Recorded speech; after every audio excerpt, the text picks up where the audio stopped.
Trata-se da primeira sessão de depoimentos da Comissão da Verdade em Vitória da Conquista. Presentes os membros da comissão, Florisvaldo Bittencourt, Josete Moreira,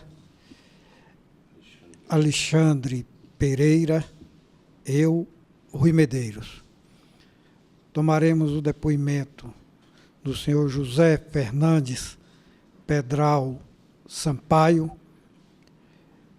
prefeito cassado em 1964 pelo golpe militar.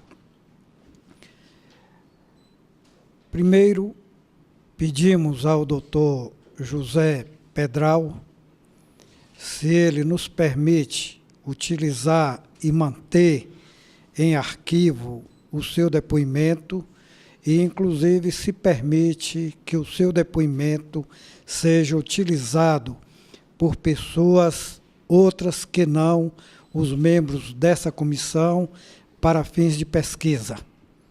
Então, a pergunta é se o doutor José Pedral aceita prestar esse depoimento e aceita que ele seja mantido em arquivo e utilizado para fins de pesquisa por outras pessoas além dos membros dessa comissão. Perfeitamente, aceito. O que eu vou falar aqui pode ser utilizado pela Comissão da Verdade em qualquer oportunidade. Bem, doutor José Pedral, gostaríamos de saber quais as circunstâncias em que ocorreram a sua prisão em 1964, quando o senhor detinha o mandato de prefeito municipal de Vitória da Conquista. Muito bem. Eu gostaria de fazer uma explanação em 3 etapas. Antes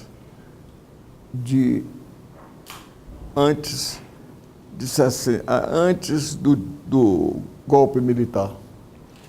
Depois, quando foi feito o golpe militar, um período mais ou menos de 30 e poucos dias, até o dia 6 de março de 64, quando foram presos muitos companheiros nossos aqui em Conquista.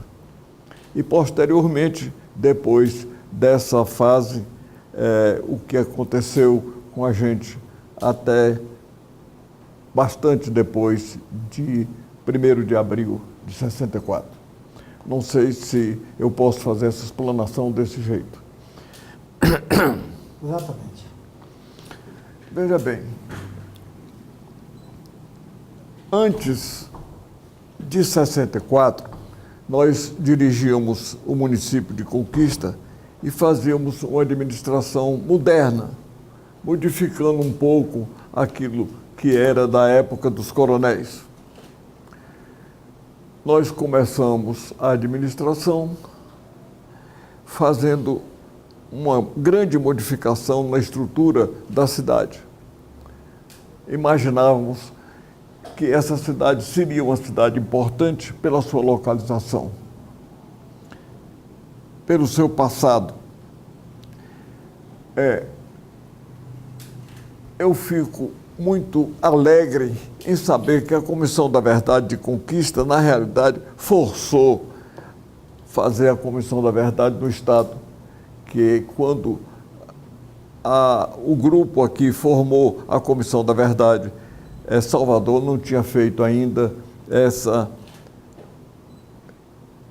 Comissão da Verdade do Estado. Havia um grande movimento contra o presidente João Goulart. Carlos Lacerda, que era um homem terrível, inteligente, mas de política mesquinha.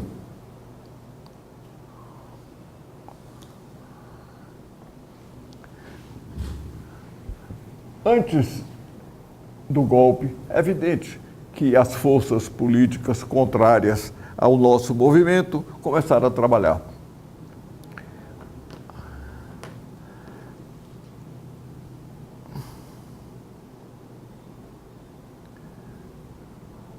Provocações foram feitas, muitas.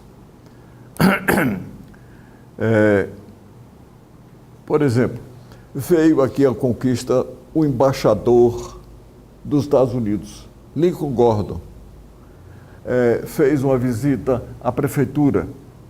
Eu aproveitei a oportunidade da presença do embaixador. Devo dizer que era um homem fino, era um embaixador.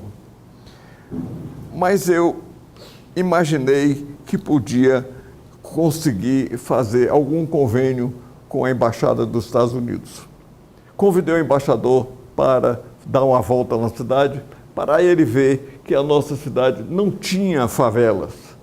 Era uma cidade que estava sendo conduzida independente de favelas. Mas eu tinha um Fusca, botei o embaixador no Fusca e saí correndo a cidade, na periferia da cidade. Depois eu soube que a segurança do embaixador ficou apavorada com aquilo que eu tinha feito, de dar esse passeio com o embaixador. Quando eu propus a ele de que a gente queria fazer um convênio, ele disse, não pode, todo o dinheiro tem que passar pelo governo federal. O que na realidade não era verdade, porque eles encheram a Guanabara de dinheiro e Lacerda fez uma administração produtiva lá. Eu estou dando o exemplo do embaixador porque ele disse ao prefeito, daqui eu estou vindo aqui, daqui eu vou à Feira de Santana, de lá eu vou ao Maranhão. Não, ele já tinha corrido todo o Vale do Rio Doce, que era onde eles imaginavam que podia chegar as tropas americanas para o golpe que estava sendo tramado.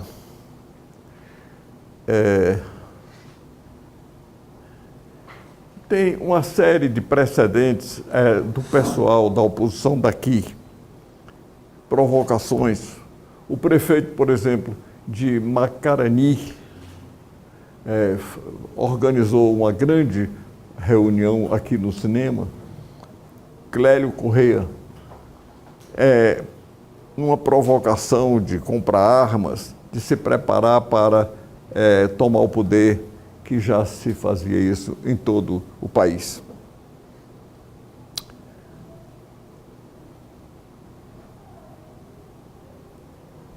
Outros tipos de provocação estavam sendo feitas. Por exemplo, eu lembro que eu fui à Feira de Santana, combinei com Chico Pinto. Valdir era ministro, a posição dele era consultor-geral da República. Nós fomos a ele e disse, doutor Valdir, em Feira de Santana já fizeram um grande movimento de comprar armas. Em Conquista, agora mesmo, teve uma e estão fazendo esse movimento. Que posição nós vamos ficar? Ele disse, olha, Pedral, você não se preocupe com isso. O presidente João Goulart é uma coisa que ele faz na mesa dele. Todo problema sindical passa por ele. Todos os generais são nomeados por ele. Para lhe dar um exemplo, o Cruel, que é o general do 2º Exército, é amigo de João Goulart, deve muito dinheiro a João Goulart. Se ele fizer qualquer coisa que não seja favorável ao governo, todos os outros generais não vão aceitar isso. Então, nós saímos mais ou menos convencidos, apesar de não ter sido essa a realidade. Eu digo, desse tipo de coisas foram muitas que aconteceram. Depois veio o golpe militar, aquelas provocações todas. E aqui em Conquista nós tivemos uma fase do dia 31 de março, 1º de abril, até o dia 6 de maio, quando nós fomos presos, uma série enorme de provocações foram feitas. Me recordo bem das ameaças que faziam e que chegaram ao ponto de marcar um dia de fazer uma passeata e ocupar a prefeitura. Teve outra que seria para marchar até minha residência e depredar a residência. Essas coisas todas foram feitas. Mas nós achamos por bem de resistir no dia que eles marcaram para ocupar a prefeitura. Eu estou vendo ali, a prefeitura antiga era o quartel, uma prisão. A prefeitura ainda era aquela pequena casa defronte da igreja. Então eu disse, olha, eu vou resistir. Tem detalhes assim, eu digo, olha, quem quiser sair, vai embora. Quem quiser ficar, fica, porque eu só saio daqui depois da resistência que nós vamos fazer aqui. Vivaldo Bacelar, pessoa que eu gostava muito, saiu assim, foi embora. Eu digo, ô filha da mãe, você está indo embora? Ele, com menos de 10 minutos, ele voltou armado. Aquilo era chocante, né? Eu lembro que soube, Flávio Marceneiro e um outro companheiro ficaram sentados ali no meio-fio defronte da prefeitura antiga para ajudar qualquer coisa. Não foram, foi a sorte.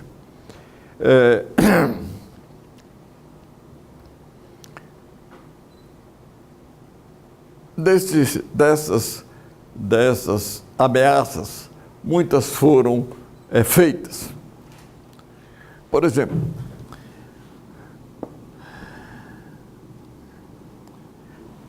nesse período, por exemplo, nós tínhamos pessoas, aqueles companheiros nossos, iam lá para casa, Franco Ferraz, por exemplo, saía 2 horas da manhã, 2h30 da manhã. No dia seguinte, 5 horas, chegava Pérez.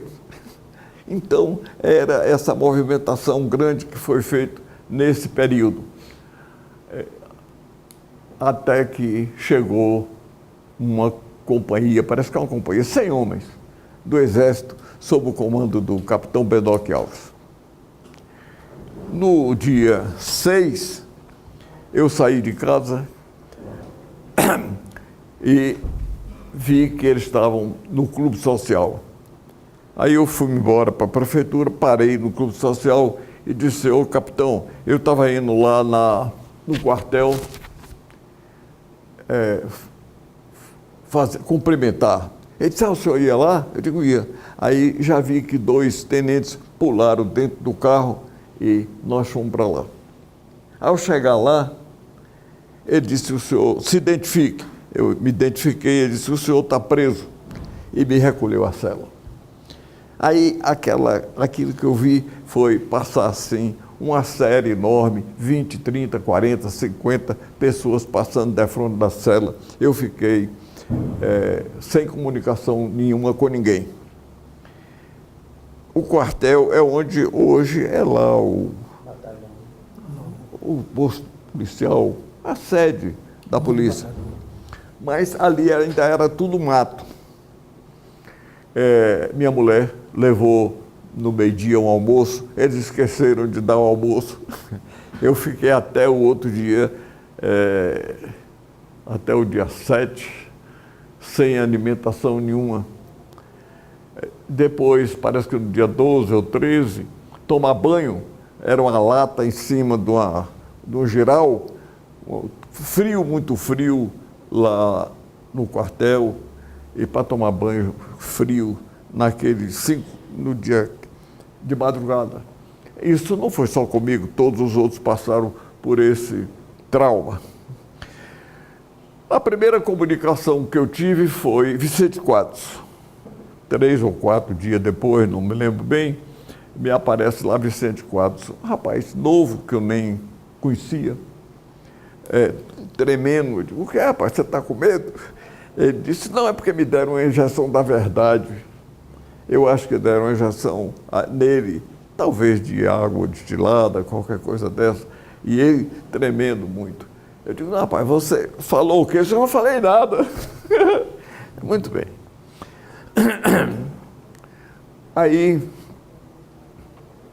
vem o transporte para Salvador. Eu disse que aí vi chegar aqueles amigos todos que vocês fizeram uma grande homenagem. Aqui eu estou vendo nessa homenagem feita aos que foram presos. Mas então fomos para Salvador. Uma série de perguntas idiotas. Por exemplo, por que eu dei o nome de Fórum João Mangabeira? Eu cheguei a tomar aquele susto com uma pergunta imbecil dessa. Eu digo, olha, eu mandei para a Câmara de Vereadores uma mensagem em que dava as razões do nome de João Mangabeira. Aí já tinha feito a Câmara de Vereadores, que hoje é onde é hoje, a Câmara de Vereadores. Nós tínhamos comprado esse prédio, feito aí a Câmara, enquanto preparavam aquela onde era a prisão para ser a prefeitura, que hoje, para manter assim a tradição da arquitetura mais antiga. Mas a ida a Salvador foi muito ruim, porque nós saímos daqui 11 horas da noite, uma coisa dessa. Primeiro eles fizeram aquela ameaça da ida a Salvador. Foi uma rural do DNR e uma rural da prefeitura. Na primeira rural ia o capitão, eu, o motorista, e atrás 2 tenentes e o professor Everardo. No outro carro, Ian Filósofo, que era vereador, meu irmão, e Frank Ferraz. Nós fomos, mas a noite toda o cara, o soldado, dirigia completamente sonolento, cochilando, e ele com a mão assim por trás de mim, futucando catucando, né, o motorista. Num determinado instante eu disse, capitão, me dá esse carro para eu levar, que eu sou bom motorista, conheço bem a estrada. Aí aquela metralhadora que vinha atrás, todo fazendo a provocação. Lá, depois, eu até já disse isso assim, meio grosseiramente. Num determinado instante eu digo, eu quero mijar. Aí ele parou o carro, também a metralhadora toda, e nós saltamos. E eu demorei bastante, que eu queria ver se o cara despertava um pouco. Eu confesso que eu fiz essa viagem com medo. Eu digo, passar por tanta coisa para despencar num barranco desse aqui não é coisa que preste. Bom, mas chegamos em Salvador, eu e a Filósofo ficamos no Cascão, que é aquela sede do Exército, lá no Cabula.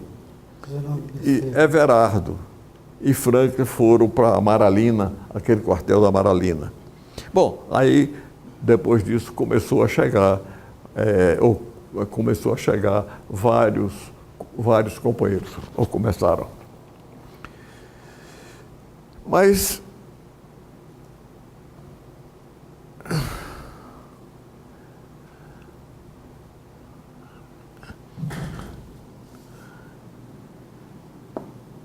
isso tudo foi no dia 6 de março. Não, aí, quando nós fomos a Salvador,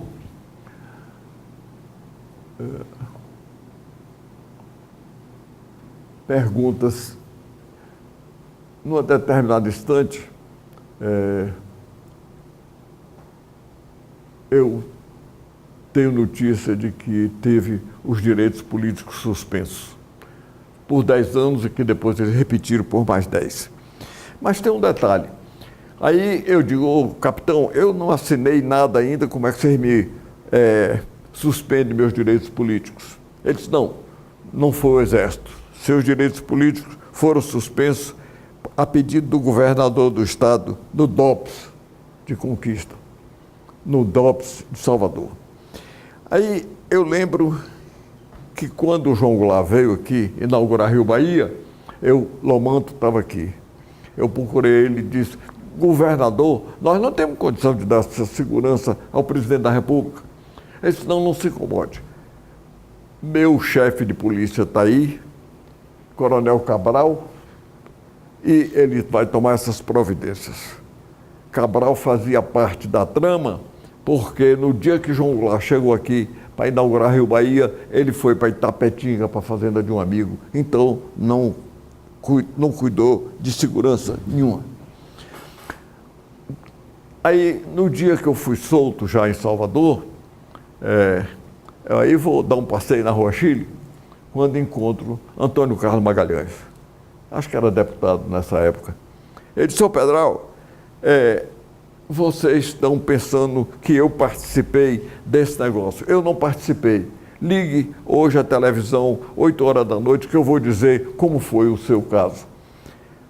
Foi Lomanto quem fez isso. E ele realmente foi à televisão, fez uma declaração dizendo que Lomanto tinha feito aquela trama para a suspensão dos meus direitos políticos.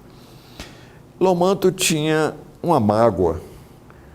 Aqui de Jiquié, ele foi candidato a governador e Valdir Pires também candidato a governador. Ele esperava ganhar de 3-1 aqui em Conquista, perdeu a eleição aqui em Conquista. Eu me elegi prefeito e Valdir teve uma boa frente aqui.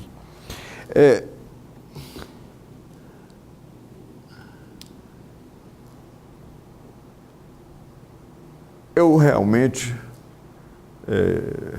uma idade ainda pouca, tinha ganho em todas as urnas da eleição aqui de Conquista para prefeito, estava cheio de força, quis fazer a defesa do mandato. O Régis Pacheco teve com o presidente da República, ele disse, não, eu não cassei nenhum prefeito. Eles empurraram como engenheiro, misturado com alguns engenheiros que eram da Petrobras e fizeram esse trabalho.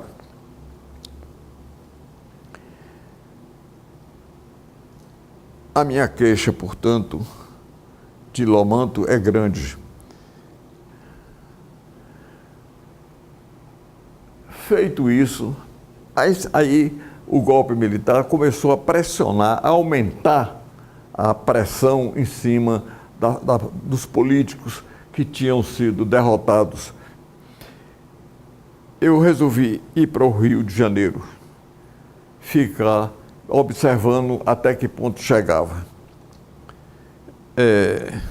Eu tinha um cunhado médico lá em Ilhéus, que me deu um dinheiro, me lembro bem que era 15 ou 20, dinheiro da época, e eu fui ficar num apartamento, numa kitnet que ele tinha em Copacabana, eu e minha mulher.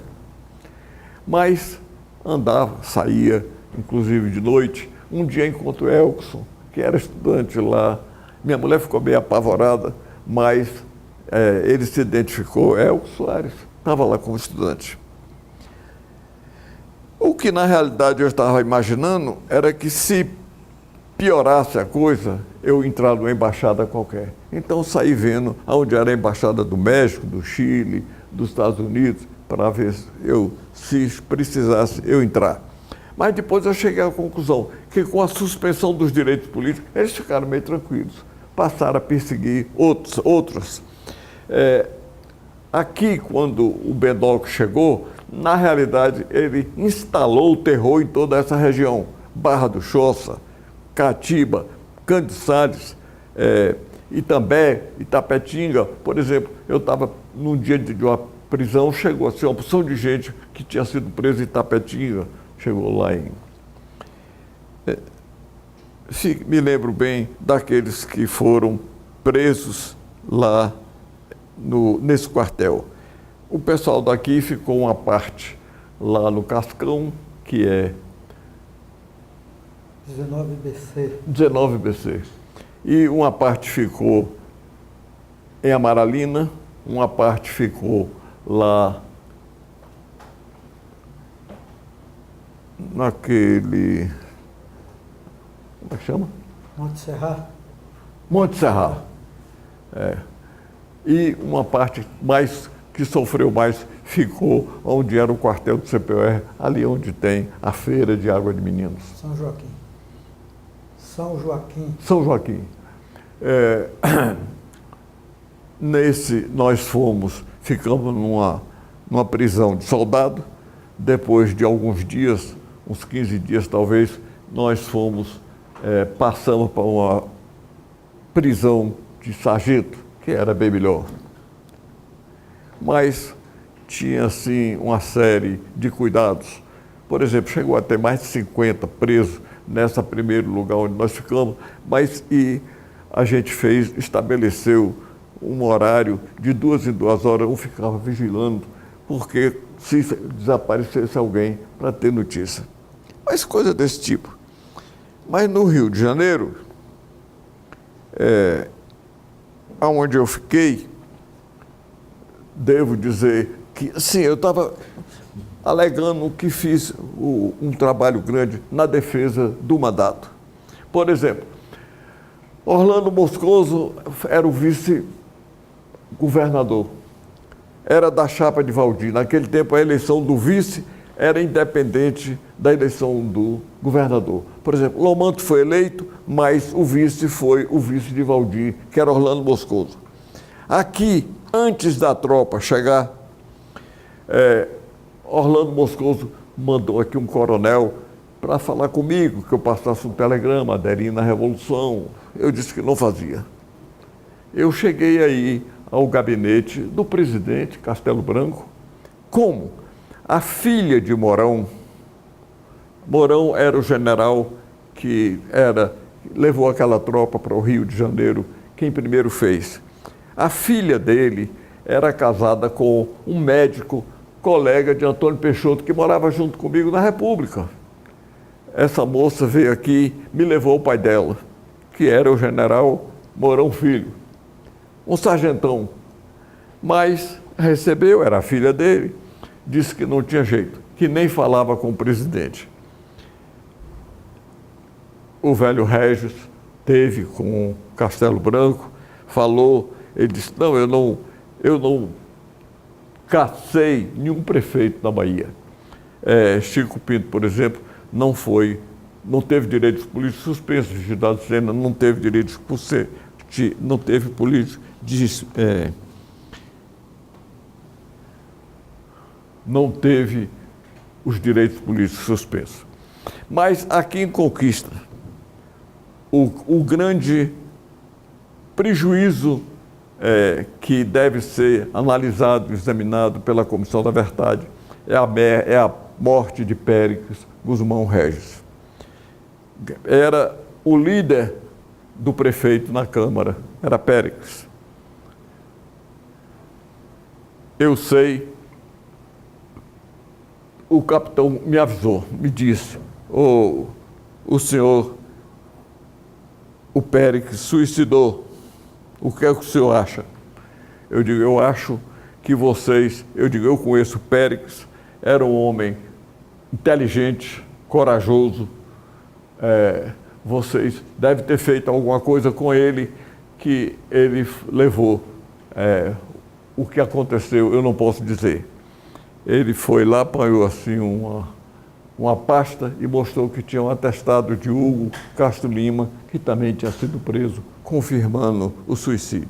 Até hoje, ninguém tem certeza de que isso tivesse acontecido. Assim, eu sugiro, peço que a Comissão da Verdade analise, provoque um pouco para ver isso que aconteceu.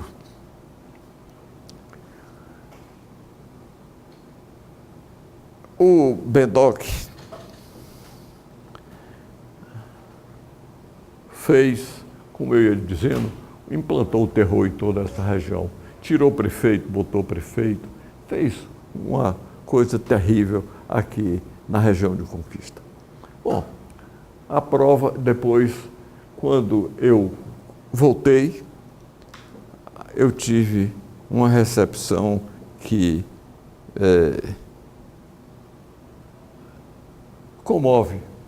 comovente. Como comovente eu fiquei quando eu Quando fui transferido para Salvador, eu mandei minha mulher ir para Ilhéus, que era a terra onde morava o pai e a mãe dela.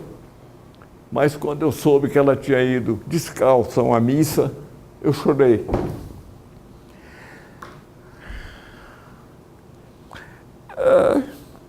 Mas ficamos lá no Rio de Janeiro até voltar.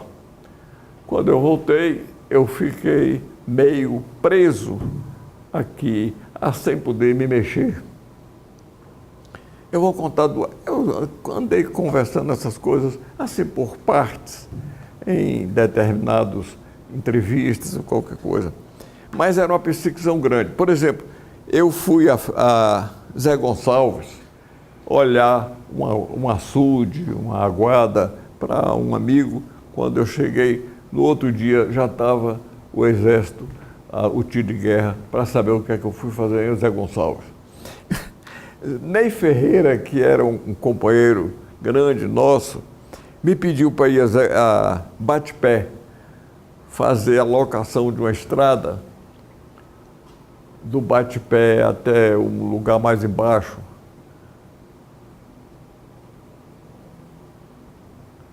Falta o nome. Na beira do rio. Quando eu cheguei lá em Bate-Pé, tinha mais ou menos 40 homens montados a cavalo, me esperando para a gente ver o negócio da estrada que eles iam começar a fazer. Eu digo, agora é que vai ser difícil, porque agora quando essa notícia chegar lá, vai ser preso de novo. Bom, mas aí a gente conseguiu ganhar as eleições aqui, que tem... A Comissão da Verdade pode verificar isso. Eles fizeram 2 partidos, Arena e MDB, que era independente, de cada um tinha 3 candidatos. Não somavam os votos de prefeito para a eleição, somava só os votos para governador e presidente. Mas Juracy Magalhães saiu do Ministério, foi para o Ministério da Justiça para assinar essa modificação depois da eleição. Quem tinha ganho a eleição aqui foi Gilberto Quadros, mas os 3 da oposição, o velho Fernando Spínola, mais outros 2, Renato Rebouças, quando somava tinha mais votos. Isso é um absurdo. Absurdo não porque eles fizeram tudo o que quiseram com a Redentora. Mas eu acho que tem também... Eu respondi outro processo no DNR. Eu era engenheiro do DNR, trabalhei na pavimentação da Rio Bahia e era o coronel Rebois que eu tive que responder outro processo no DNR. Quando eu cheguei, ele disse, não, nós sabemos do seu procedimento, não quero nada com o DNR, eu quero saber sobre a sua atividade junto ao Partido Comunista. Eu digo, não tem, eu nunca pertenci ao Partido Comunista. Tive sempre o apoio dos comunistas lá de Conquista. Mas tem um detalhe que eu considero importante. Eu fui preso, nenhum funcionário do DNR, nem nenhum funcionário da prefeitura foi preso. Nenhum. Os que foram presos eram aqueles amigos que trabalharam na campanha, que faziam movimentação política. Então eu distingui muito bem quem era funcionário do DNR, que votou sempre comigo, e quem era o funcionário da prefeitura, que a gente também tinha votação, sem que nenhum deles fosse preso. Nenhum. Os que foram presos, que são esses aqui, eram companheiros de campanha, companheiros da luta política local. Eu acho que... Eu aleguei, então, no DNR, claro que eu me aproveitei dessa série de interrogatórios para glosar um pouco o movimento militar. Vocês devem...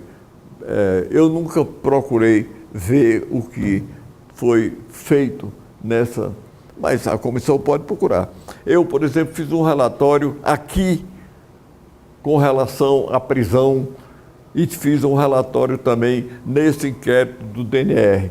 Me lembro bem que nesse inquérito do DNR eu disse, eu pensei que eu ia ser perguntado aqui por que eu tive mais do que os outros engenheiros. Era 50 ou 60 quilômetros, eu tive 100 para acompanhar, pavimentar, etc. Pensei que vocês iam me perguntar por que esse trecho que eu comandei aqui é o melhor de toda a Rio Bahia. Eu pensei que eu ia ser perguntado por que eu tive a audácia de elevar o grade da estrada, porque achava que o projeto não estava bom. Pensei que eu ia ser perguntado por que eu mesmo calculei a estrutura de todos os pontilhões e pontes nesse trecho meu e fiz independente da autorização. Eu pensei que eu ia ser perguntado por isso, mas então terminou eu perdendo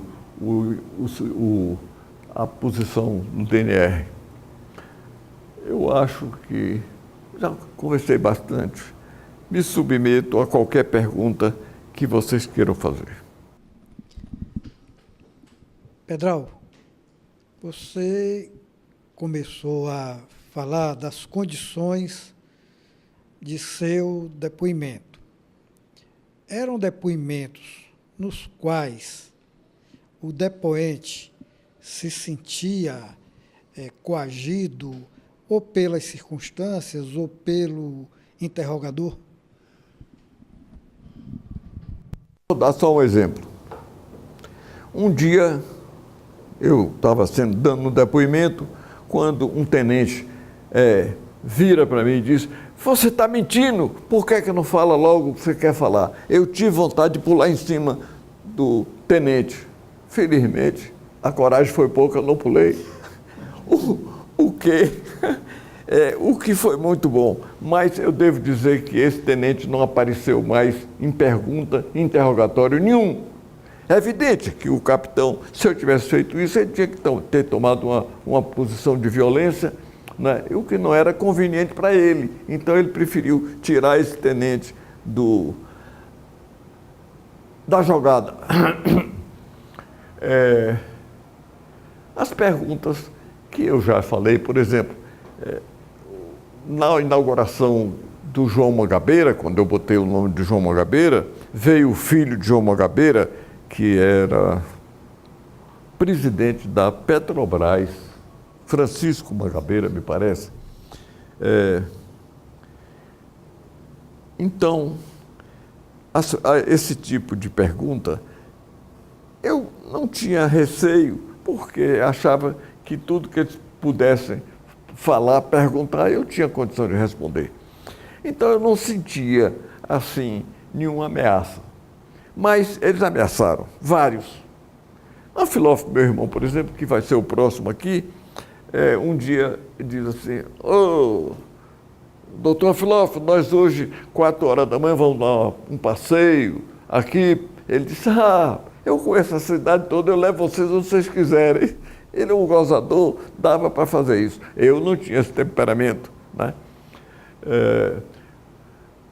Mas eu dei esse exemplo para ver que eles tinham um certo cuidado em perguntar a mim.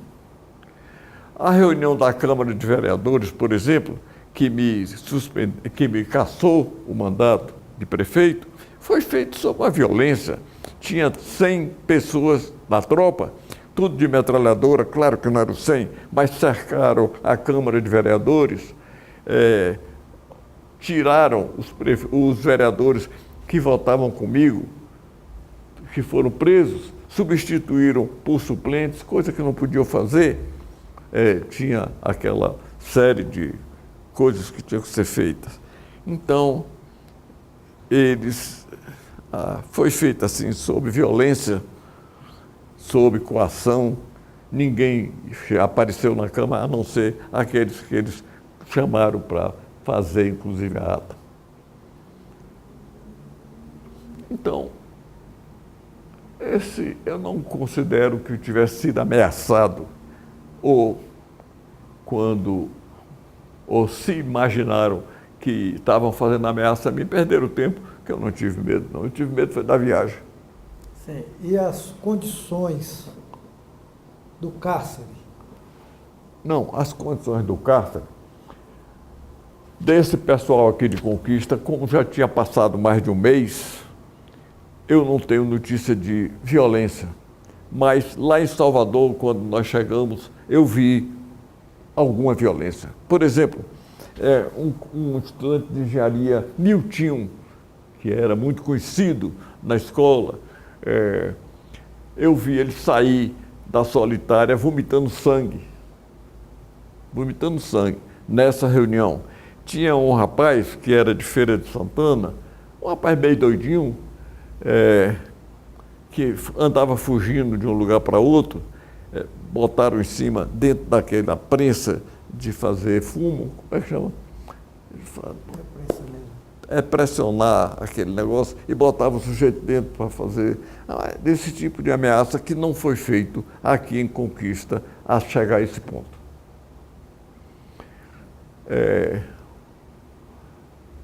As condições, por exemplo, depois nós ficamos presos, passamos da prisão de soldado para a prisão de sargento, a comida era melhor, era assim, 3 metros por 6, tinha 9 pessoas, 2 irmãos Matos, que eram agrônomos, uma jornalista, Chico Pinto, eu, Anfilófilo, meu irmão, esse menino que escreveu A Nuvem.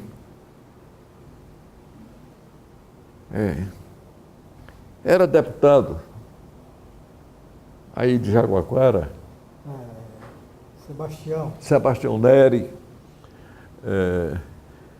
Eu vi preso lá, Vigilado Sena, Milton, o Nego Milton.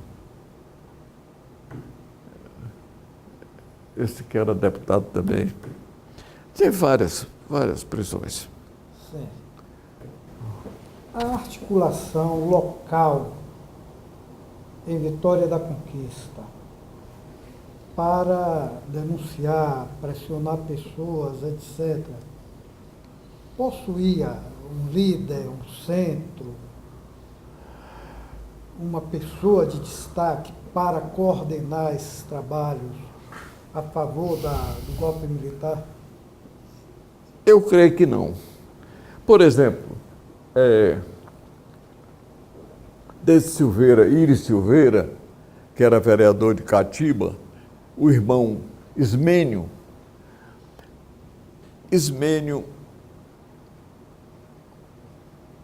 algum tempo antes da Revolução, encontrei com ele e ele me disse: rapaz, eu sonhei essa noite, eu assisti essa noite um bombardeio aqui de Conquista, era bomba atômica. Eu tomei aquele choque. Ele é meio maluco, né?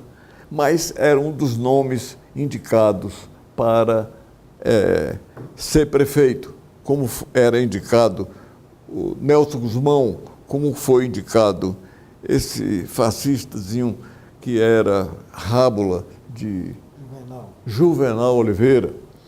Então, ele me disse que ia substituir, que quando ele me chamou de ex-prefeito no dia 7, eu cheguei a tomar um choque, assim, de raiva.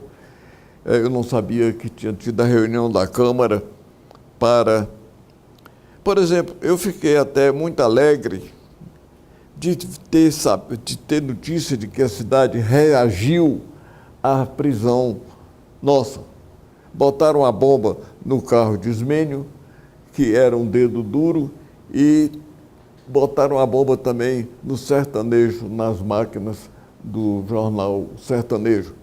Aquilo, eu senti que havia a cidade reagido de alguma maneira às prisões.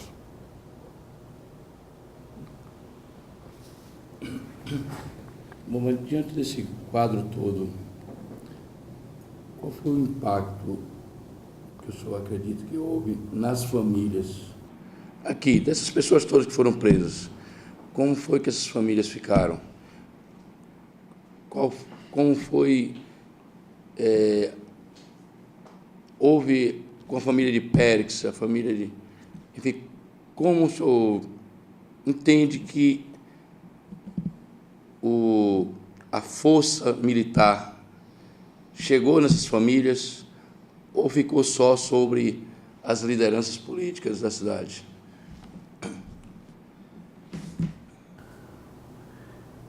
Eu levei praticamente um ano fora.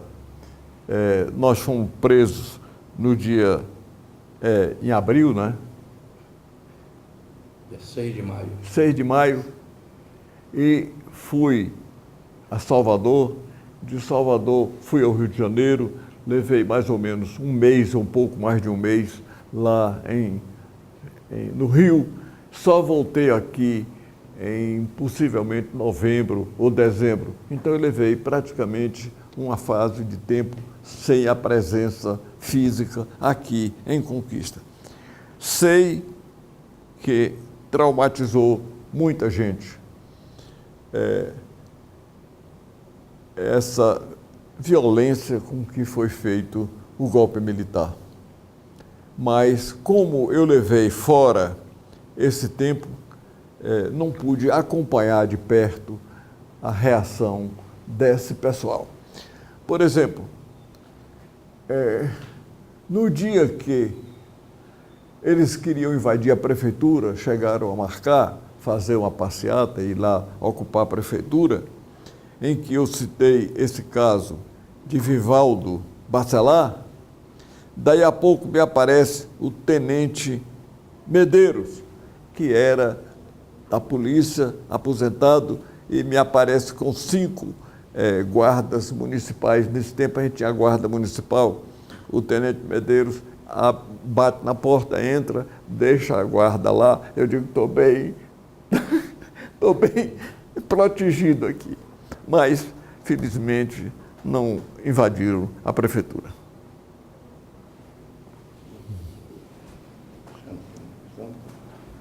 Doutor Pedral, eu queria que você falasse um pouco sobre a movimentação política na retomada. Ficou claro aí, o senhor teve os direitos políticos cassados e, com o passar do tempo, a gente sabe que, a despeito dos direitos políticos cassados, o senhor não deixou de ser a grande referência política, o grande articulador da política. Eu queria que o senhor falasse um pouco como o senhor conseguiu jogar esse papel com o pessoal de olho o tempo todo, a ponto que o senhor chegou a relatar que até para ver uma estrada já levantava suspeita. Muito mais para fazer as articulações políticas que certamente o senhor fez nessa cidade, mesmo com os direitos políticos cassados. Queria que o senhor relatasse um pouco de como se deu isso.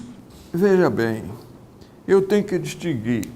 Primeiro, a perseguição, quem tem direitos políticos suspensos como eu tinha, exemplo, não podia tomar dinheiro em banco, não podia.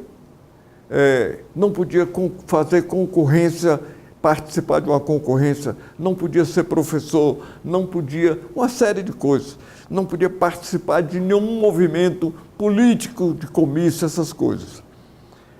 Mas a gente tinha esse grupo que eu me referi e que agora está no livro do Durval, mostrando aquele pessoal todo, ajudou muito, participou muito da campanha, estimulou muito. Até um dia em que Raul Ferraz me procura, já estava eleito prefeito, e estava achando que era muito fácil ser prefeito de Conquista, mas na realidade ele vinha perdendo muita substância. Ele vai na minha casa e me convida para ir ser secretário da prefeitura. Eu digo, Raul, você está maluco? Eu posso ser preso de novo e você perder seu mandato. Você topa? Ele disse, topo. Eu digo, então eu vou. E fui ser secretário de obras da prefeitura. Aí nós fizemos uma opção de coisa. Raul realmente gostava de fazer obras. A gente fez o ginásio coberto, fez o viaduto, fez opção de obras que eram importantes para a Conquista. Por exemplo, Cláudio Cordeiro tinha ido a Alagoas, ou Sergipe, não sei bem, e tinha visto a formação de uma empresa estatal, uma empresa da prefeitura. Aí a gente criou a EMURC, que fez muita coisa, em vez de dar o lucro para as empresas privadas, a prefeitura fazia as coisas. Então, uma espécie de audácia de ter feito isso, né? Tanto de Raul como de Jadiel, que fez também seguiu uma orientação que a gente tinha traçado no sentido de estimular os diversos progressos no município e fixar o homem no interior. Doutor Pedral, a gente encontra em alguns registros, seria bom que o senhor pudesse falar sobre isso, que as forças militares identificavam a sua proximidade com Valdir Pires como uma ameaça. E eu queria que o senhor pudesse também falar um pouco sobre isso. O senhor acha que isso foi um motivador também para que as forças agissem aqui em Vitória da Conquista ou não? Que o senhor pudesse falar um pouquinho sobre isso. Sim, eu não entendi bem a pergunta. É que nós encontramos nos registros que as forças militares identificavam que a sua aproximação com Valdir Pires era uma ameaça real. Eu queria que o senhor falasse sobre isso. Não. Eu falei que Lomanto pensava que ia ganhar a eleição aqui e perdeu. Valdir tinha sido candidato e tinha perdido a eleição. Mas eu tinha realmente uma ligação boa com Valdir, que considerava ele um homem avançado de esquerda. Através dele, eu também me aproximei do presidente João Goulart, que veio aqui em Conquista algumas vezes. Veio, por exemplo, na inauguração da Rio Bahia, veio na campanha de Lote, veio na campanha de Jânio Quadros, que ele era candidato a vice-presidente e se elegeu também. Veio na campanha de Juscelino. Então, essas vezes todas que João Goulart veio aqui, a gente conseguiu uma aproximação maior e que também foi feito através de Valdir Pires, que era o consultor-geral da República. Mas, do ponto de vista da identificação do regime militar, da sua ligação política, eu acho que isso foi um implicador, isso acabou favorecendo para que houvesse essa ação aqui em Conquista, essa relação sua, ou não? Acho que não. Acho que foi mais a pressão local. Aqueles políticos velhos que sempre financiaram as campanhas de Uracy Magalhães. Acho que a UDN pesou muito. Eu acho que as forças locais influíram muito mais do que, na realidade, a minha ligação com Valdir. Se bem que consta num relatório em que dizia que a minha ligação com Valdir era muito grande e que, então, isso ajudou. Mas o que está escrito lá. Mas eu acho que a pressão local foi mais forte do que essa amizade.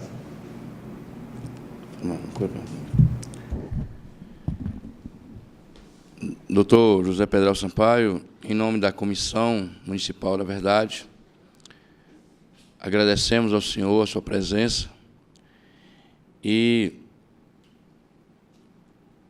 gostaria de deixar um espaço para que o senhor pudesse fazer as suas considerações finais, porque pode ter alguma coisa que o senhor não relatou, que eu gostaria de relatar, e que, desde já, em nome da comissão, nós agradecemos a sua presença, a sua contribuição, para que possamos construir esse documento, restaurar os acontecimentos desse processo histórico e que daí a gente possa trazer para nosso município, nosso país, o que aconteceu em Vitória da Conquista e em toda a região a partir do golpe da ditadura militar. Então, está com a palavra o senhor, nós agradecemos desde já, e suas considerações finais para que possamos encerrar a reunião.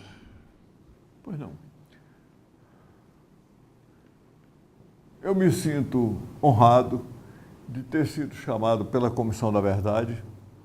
Já inicialmente disse que essas minhas palavras podem ser usadas no interesse da comissão, como quiser fazer, vocês podem usar, retransmitir, publicar o que quiser, que nós temos um prazer grande de ter participado dessa reunião, dessa Comissão da Verdade, trazendo alguns casos, algumas lembranças do que se passou do golpe militar até hoje. Muito obrigado.